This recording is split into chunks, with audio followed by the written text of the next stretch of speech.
grijasi bor odam operatsiya qildirsa, grija qaytalaydimi? Bu yerda oldin tushunib olishimiz kerak bo'lgan narsa, mohiyat nimada? Maqsad nima? Hozir operatsiyadan maqsad grija bor ekan, grijani olish kerak emas. Bunday maqsad yo'q. Sababi grija ko'p MRTlarda ko'ramiz, oldiga ham katta grijalar chiqib ketadi. U nervni qismasa, nervga hech qanaqa aziyat, zarar yetkazmasa, u grijaga umuman tegilmaydi. Operatsiyadan maqsad grija nervni ezib, nerv faoliyati buzilib boshlab, shollikka qarab ketish ehtimoli xavfi bo'lganda, nervni qutqarish uchun grija olib tashlanadi. Bizning maqsadimiz bu yerda nervni qutqarib qolish va nogironlikni oldini olish.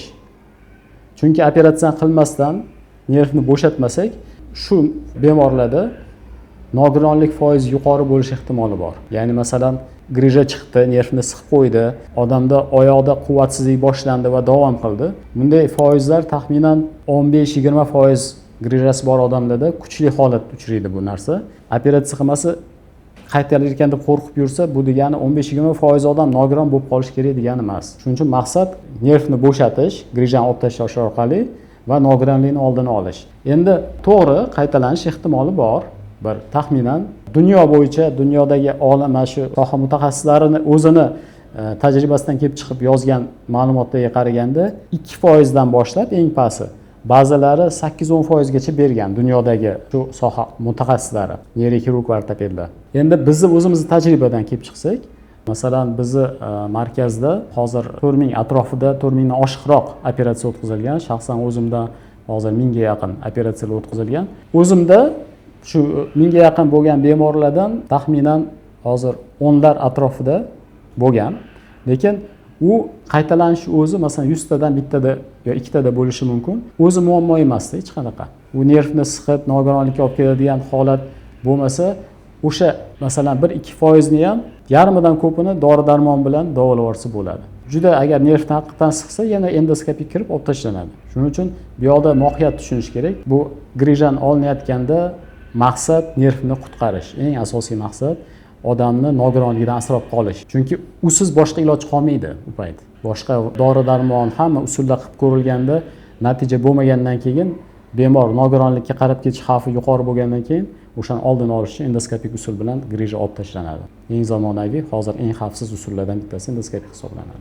Qaytalanish degan termin bor-ku, lekin buni to'g'risi mana bu pashshadan fil yasash degan o'zimizda maqol bor-ku, haddan ortiq qo'rqish yoki ba'zida mohiyatni tushunmasdan qo'rqishlar bor. Men o'ylayman, ko'proq shundan kelib chiqqan bo'lsa kerak. Ba'zida to'g'risi tibbiyot sohasidan uzoq odamlar shunaqa qilib, menimcha, vahimaga tushib, boshqalarni ham qo'rqitsa kerak. Shuning uchun bundan qaytalanish operatsiya zarurati bo'lgan payti operatsiya qilishdan qochishga sabab bo'lmaydi va hech qanaqa buni oqlay olmaydi ham.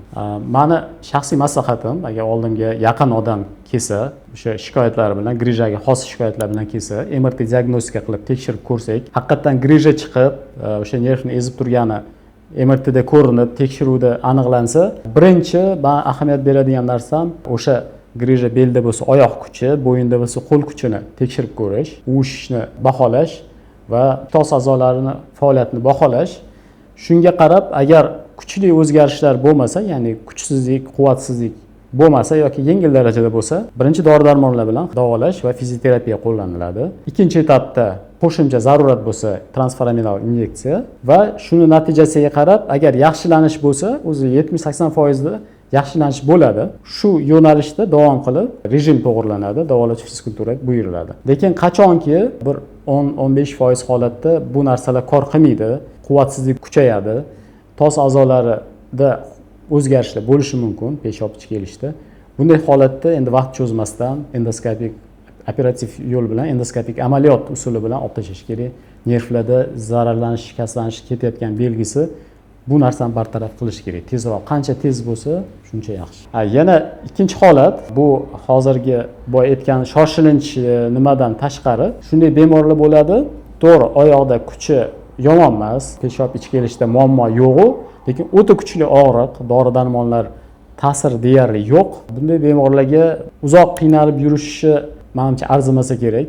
Hayot sifatini yaxshilash uchun grijani olib tashlab tezroq normal hayotga qaytgani manimcha durustroq bo'lsa kerak. Endi bemor albatta o'zi tanlaydi, bemor ba'zilar bor, yo'q men chidayman deyishi mumkin, lekin endi men o'ylayman unga arzimasa kerak u. Agar sizda ham shunaqangi grija muammosi bo'lsa, bemalol bizga murojaat qiling. Biz sizga eng zamonaviy va eng to'g'ri yechimlarni taklif qilamiz. Video foydali bo'ladigan bo'lsa, like bosib qo'ying va o'zingizga, yaqinlaringizga, tanishlaringizga yuborib qo'ying.